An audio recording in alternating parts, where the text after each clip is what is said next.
অনেক দিন পর এত সকাল সকাল ঘুম থেকে ওঠা। আজ ছিল সরস্বতী পুজো। তো সরস্বতী পুজোর সকাল থেকেই তো কাজ শুরু হয়ে যায়, আর পুজোটাও সেই সকাল সকাল হয়। কিন্তু আমি মানে সরস্বতী পুজোর কাজগুলো ঠিক মানে করতে পারিনি, কেননা জানোই তো মেয়েদের একটা প্রবলেম আছেই। তো আমার 4 দিন ছিল বলে আমি কোনো কিছু করতে পারিনি। তো আমার ছেলে মানে আরিশের বাবা আর ওর ঠাম্মা মিলে সব পুজোর কাজ সম্পূর্ণ করেছে।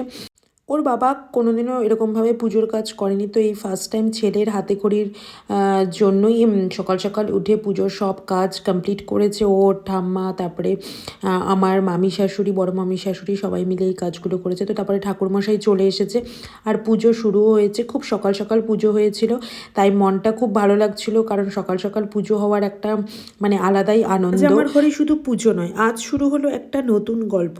এই ছোট্ট হাতে আজ প্রথমবার কলম ছোঁয়ালাম। অক্ষর শেখানোর আগে আমি চাই ও শিখুক ভালো মানুষ হতে। মা সরস্বতীর আশীর্বাদে এই হাতেখড়ি শুধু পড়াশোনার শুরু নয়, এটা আমার বিশ্বাস আর আমার স্বপ্নের প্রথম ধাপ। হয়তো একদিন এই হাতেই লেখা হবে নিজের গল্প, আর আমি নীরবে পাশে থাকবো ওর শেখার পথে সবচেয়ে শান্ত প্রার্থনা হয়ে। আজ সরস্বতী পুজো, আজ আমার সন্তানের হাতে খড়ি। কণ্ঠে লাখ লাখ লাখ, কণ্ঠে লাখ লাখ লাখ, কণ্ঠে লাখ লাখ লাখ, কণ্ঠে লাখ। সরস্বতী বেদ বেদাঙ্গ বিদ্যে স্থানিক বইয়ে বচস্যাহা। যাই হোক, খুব ভালো মতো ওর হাতে খড়িটি সম্পূর্ণ হলো। ও মানে ঠাকুরমশাইয়ের কোলে বসে কোনো রকম কান্না বা মানে জোরাজোরি কিচ্ছু করতে হয়নি ওকে। খুব শান্তভাবে আমার ছেলের হাতে খড়িটি সব ভালো মতো হলো। আর ও এখন বসেছে অঞ্জলি দেওয়ার জন্য। দেখো কি সুন্দর মন্ত্রও পড়ছিল, ছোট ছোট মানে পুরো মন্ত্র তো পড়তে পারছিল না, একটু একটু বেশ ভাঙা ভাঙা শব্দে পড়ছিল, খুবই ভালো লাগছিল শুনতে। তো যাই হোক, পুজো শেষ, ঠাকুরমশাই পুজো কমপ্লিট করে চলে গেছে।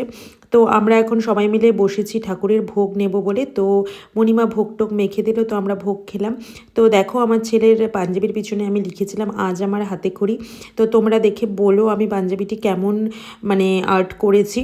তো তারপরে ছেলেকে ধরে একটু আদর করছিলাম। তারপরে সবাই খিচুড়ি, তরকারি, চাটনি, তারপরে আলু কফি ভাজা আর পাঁপড়, এটা দিয়ে আমাদের লাঞ্চ কমপ্লিট করলাম। টাটা।